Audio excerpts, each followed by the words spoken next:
সবাইকে আবারও একবার ওয়েলকাম। এখন আমরা করব ক্লাস 8-এর কোষে দেখি 11-র অর্থাৎ শতকরা চ্যাপ্টারের 9 দাগের অঙ্কটি।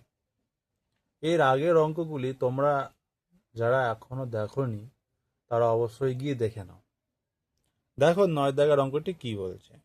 তৃষা মিলন দাদার বইয়ের দোকান থেকে একটি বই কিনল। মিলন দাদা বইয়ের উপর লেখা দামের উপর পর্যায়ক্রমে 10% ও 5% ছাড় দিলেন।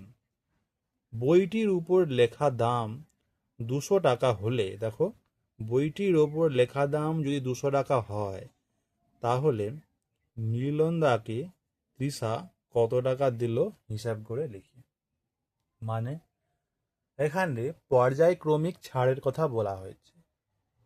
বইয়ের ওপর 200 টাকা দাম লেখা আছে, প্রথমে 10% ছাড় দেওয়ার পর তারপর আবার 5% ছাড় দেওয়া হলো, তাহলে টোটাল কত টাকা ছাড় হলো এবং সেই ছাড়ের পর কত টাকা দাম বা কত টাকা মূল্য দোকানদারকে দিতে হবে সেটা আমাদেরকে হিসাব করতে হবে। দেখো কিভাবে হয়।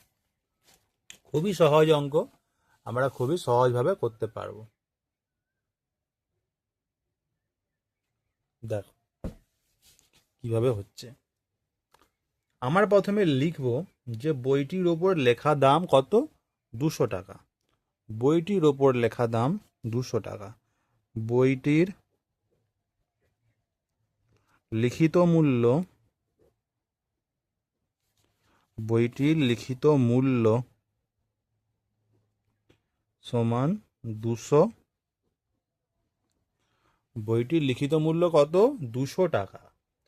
প্রথমে 10% ছাড় দিয়েছে, তো লিখব অতএব 10%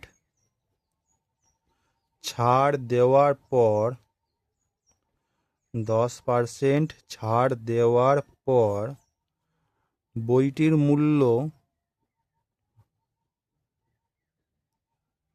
হবে কত টাকা হবে। 10% ছাড় দেওয়ার পর বইটির মূল্য হবে কত না, 200 গুণিতক 1 মাইনাস 10% ছাড় দেওয়া হয়েছে, তাহলে 10/100 সমান 200 গুণিতক 90/100। 100 একে 100, 100 দুইয়ে 200, 2-এর সঙ্গে 90 গুণ করলে 180 টাকা।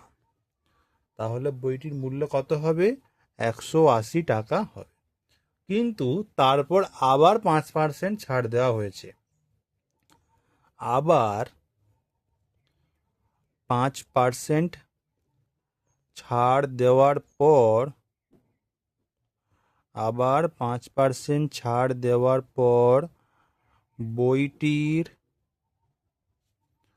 মূল্য হবে কত টাকা হবে, সমান 180 গুণিতক 1 মাইনাস আবার 5% ছাড় বাই 100 সমান 180 গুণিতক 95/100।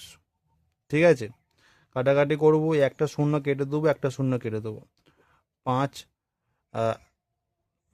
5 19-এ 95, 5 2-এ 10, 2 একে 2, 2 9 18, 19 9 কত, 9 9 81, 1 হাতে রইল 8, 9 কে 9, 8 9 17, 171 টাকা। 171 টাকা। তাহলে তৃষা মিলন দাদাকে 171 টাকা দিল। তাহলে লিখে দেবো অতএব তৃষা মিলন দাদাকে 171 টাকা দিল। বুঝতে পারলে কিভাবে হলো। তোমরা যারা এর আগের অঙ্কগুলো দেখোনি অবশ্যই গিয়ে দেখে নাও, এবং যারা এখনও চ্যানেলটিকে সাবস্ক্রাইব করোনি অবশ্যই করে নাও।